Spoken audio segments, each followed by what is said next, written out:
Hello नमस्कार साथियों, मैं राकेश पूर्विया स्वागत करता हूं यूट्यूब चैनल राकेश पूर्विया पर। और आज हम पढ़ते हैं अम्ल, क्षार और लवण का 5वां पार्ट, जो बहुत ही इंपॉर्टेंट है, महत्वपूर्ण बिंदु है और आज का अंतिम पार्ट है ये। इसके बाद आपका लेसन समाप्त हो जाएगा। तो शुरू करता हूं मैं अम्ल, क्षार और लवण। देखिए, आज हम पढ़ते हैं अम्ल, क्षार और लवण के बारे में कुछ खास बातें, और ध्यान से समझिए इसको। देखिए, मैं लिखता हूं अम्ल और क्षार। हम जानते हैं अम्ल और क्षार आपस में अभिक्रिया करते हैं तो लवण व जल बनता है। क्या बनता है? लवण और जल बनता है। अम्ल और क्षार आपस में अभिक्रिया करते हैं तो लवण व जल का निर्माण होता है और ऐसी अभिक्रिया कहलाती है उदासीनीकरण अभिक्रिया। अब आप समझिए, अगर अम्ल प्रबल हो, अम्ल क्या हो, मान लो प्रबल हो, अम्ल प्रबल हो और क्षार क्या हो, दुर्बल हो, क्षार क्या हो, दुर्बल हो, तो जो लवण बनेगा, वो जो लवण बनेगा वो अम्लीय लवण होगा। कौन सा लवण होगा? अम्लीय लवण। क्यों होगा अम्लीय लवण? क्योंकि अम्ल की मात्रा ज्यादा है और क्षार का दुर्बल है। अम्ल ज्यादा प्रबल है तो जो लवण बनेगा वो क्या होगा? अम्लीय लवण होगा, और साथ में क्या बनेगा? जल का निर्माण हो जाएगा। ये था पहला बिंदु। दूसरा बिंदु लेते हैं, वापस देखिए, अम्ल व क्षार की क्रिया हम करवाते हैं। हम जानते हैं कि अम्ल और क्षार की आपस में अभिक्रिया करवाई जाए तो क्या बनता है? लवण और जल बनता है, लवण व जल बनता है। अब देखिए, अम्ल में ले लेता हूं दुर्बल, कमजोर ले लेता हूं अम्ल, और क्षार ले लेता हूं मैं प्रबल, तेज। तो जो लवण बनेगा वो क्या होगा? क्षारीय लवण। जो लवण बनेगा उसे क्या बोलेंगे? क्षारीय लवण, और साथ में क्या बनेगा? जल का निर्माण हो जाएगा। तो ये बिंदु आपको समझ में आ गया है कि प्रबल अम्ल और दुर्बल क्षार की क्रिया करवाई जाता है तो जो लवण बनता है वो अम्लीय लवण होता है और साथ में जल का निर्माण होता है। और दुर्बल अम्ल की क्रिया प्रबल क्षार से करवाई जाती है तो जो लवण बनता है वो क्षारीय लवण होता है और साथ में क्या बनता है? जल का निर्माण हो जाता है। अगला बिंदु हम लेते हैं, इंपॉर्टेंट बिंदु है, देखिए आप।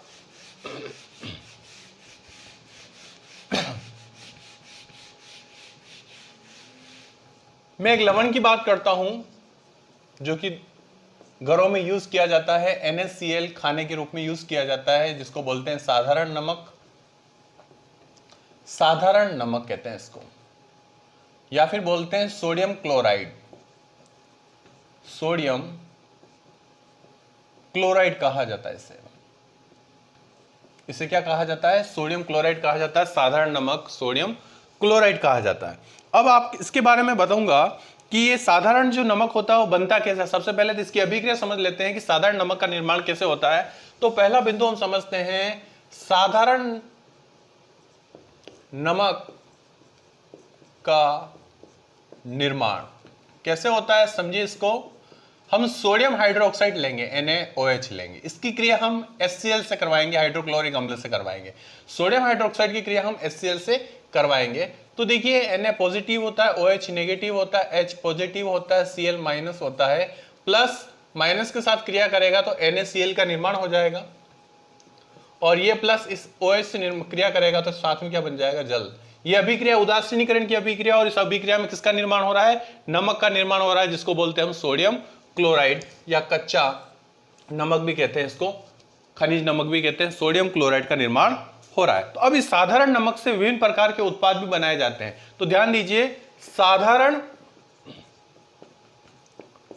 नमक से विभिन्न उत्पाद बनाए जा सकते हैं।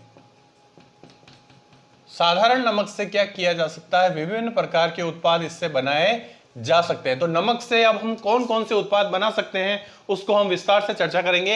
एक एक बिंदु में लेता जाऊंगा। NaCl से कौन कौन से प्रोडक्ट का निर्माण किया जा सकता है। तो मैं सबसे पहले इसको हटा देता हूं।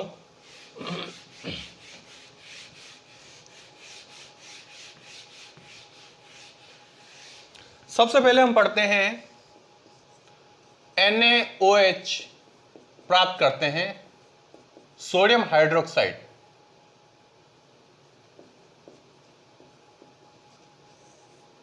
NaCl से हम क्या प्राप्त कर सकते हैं? नमक से हम NaOH प्राप्त कर सकते हैं, सोडियम हाइड्रोक्साइड प्राप्त कर सकते हैं। अब ये कैसे प्राप्त होता है इसको देखिए। हम क्या करते हैं, नमक की क्रिया NaCl जल से करवाएंगे और इसमें विद्युत धारा प्रवाहित करेंगे। क्या प्रवाहित करेंगे? विद्युत धारा प्रवाहित करेंगे।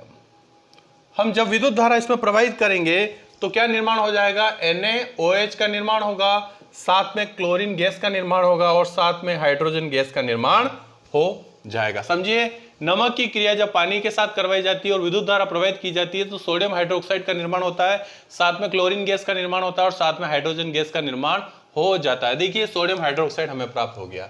इस अभिक्रिया को हम संतुलित कर देते हैं। अगर ये संतुलित नहीं है, सोडियम 1 है, सोडियम 1 है, क्लोरीन 1 है, इधर क्लोरीन 2 है, तो इधर 1 कर 2 कर देते हैं। 2 कर दिया तो सोडियम भी कितना हो गया? 2। तो यहाँ भी सोडियम क्या कर देता हूँ मैं? 2। तो देखिए, ऑक्सीजन भी 2 हो गया, इधर ऑक्सीजन 1 ही है, 2 करने के लिए मैं 2 यहाँ लगा देता हूँ। तो ऑक्सीजन 2 हो गया, हाइड्रोजन कितने हो गए? 2 दूनी 4। तो देखिए 4 है कि नहीं है? 2 ये, और H के सामने भी 2, तो यहाँ इधर हाइड्रोजन 4 है। ये अभिक्रिया क्या हो गई हमारी? संतुलित हो गई। आगे की बात करते हैं। जो क्लोरीन गैस बनती है इसका उपयोग क्या होता है? ये क्लोरीन गैस का कहाँ उपयोग होता है ये समझिए। जल साफ करने में, जल साफ करने में क्लोरीन गैस का उपयोग किया जाता है, बहुत इंपॉर्टेंट है। सेकंड है, स्विमिंग पूल में भी यूज की जाती है, स्विमिंग पूल में इसका इस्तेमाल किया जाता है। थर्ड, रोगाणुनाशक में काम, रोगाणु को मारने में भी काम आती है क्लोरीन गैस, तो रोगाणु नाशक के रूप में काम आती है। हाइड्रोजन गैस का भी उपयोग बहुत इंपॉर्टेंट है। ये खाद के रूप में भी उपयोग आता है और ईंधन के रूप में भी उपयोग आता है। ईंधन के रूप में उपयोग, तो ये खाद के रूप में भी उपयोग में आता है और ईंधन के रूप में भी उपयोग आता है। कौन सा? Hydrogen gas. अगली बात करता हूं, ये जो अभिक्रिया लिखी है मैंने NaOH प्राप्त करने की, इस अभिक्रिया का एक नाम और, इसे बोलते हैं क्लोर क्षार अभिक्रिया। इस अभिक्रिया का एक नाम और, इसे क्या कहते हैं हम? क्लोर क्षार अभिक्रिया। तो मैं यहां लिख देता हूं क्लोर क्षार अभिक्रिया, क्लोर क्षार अभिक्रिया। तो इस अभिक्रिया का एक नाम और है, इसको याद रखना, एग्जाम में पूछा जाता है क्लोर क्षार अभिक्रिया क्या होती है, तो यही लिखनी है आपको, क्लोर क्षार अभिक्रिया। तो इस अभिक्रिया को क्या कहा जाता है? क्लोर क्षार अभिक्रिया कहा जाता है। अगला बिंदु लेता हूं मैं, इसको हटा देता हूं।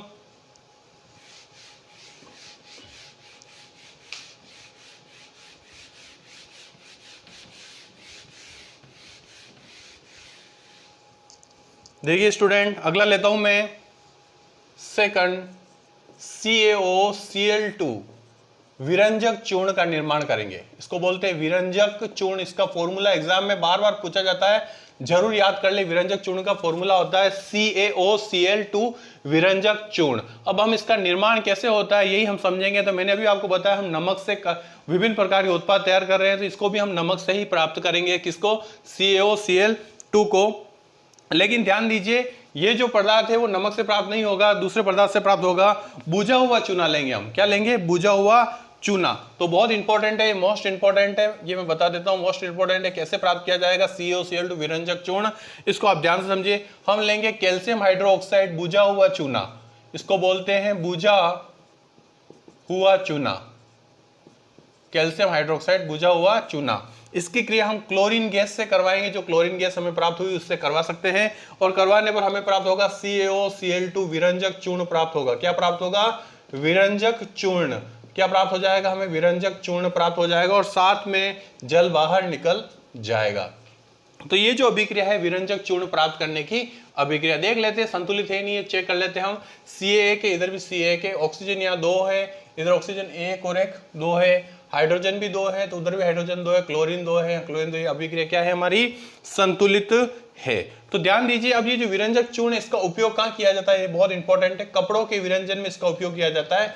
कपड़ों के विरंजन में, यानी कि कपड़ों पे कोई रंग वंग चढ़ गया तो उसको उतारने में काम आता है, तो कपड़ों के विरंजन में उपयोग किया जाता है, उपयोग किया जाता है। कौन सा पदार्थ कपड़ों के विरंजन में यूज किया जाता है? तो याद रखें CaOCl2 कपड़ों के विरंजन में यूज किया जाता है। इसको बोलते हैं विरंजक चूर्ण कहा जाता है। इस तरह स्टूडेंट आज हमने पढ़ा यहाँ विरंजक चूर्ण तक, आपको समझ में आ गए होंगे मुख्य बिंदु मैंने जो आज आपको समझा है। अगला टॉपिक और आएगा, एक वीडियो और आएगा इसका, उसके अंदर मैं इस चैप्टर को पूरा क्लोज कर दूंगा। आज के लिए इतना ही साथियों, और एक बार ये मैं यही कहना चाहूँगा, जो भी स्टूडेंट इस चैनल पर नए आए हैं, अभी ज्वाइन किया है, तो जरूर इस चैनल को आज के आज सब्सक्राइब कर लीजिए, ताकि जनरल साइंस से संबंधित और आपको विज्ञान संबंधित जितने भी टॉपिक है क्लास वाइज वो आपको समझ में आ जाए, हर चीज़ समझ में आ जाएगी साइंस की आपको। तो आज के लिए इतना ही, धन्यवाद, जय हिंद, जय भारत।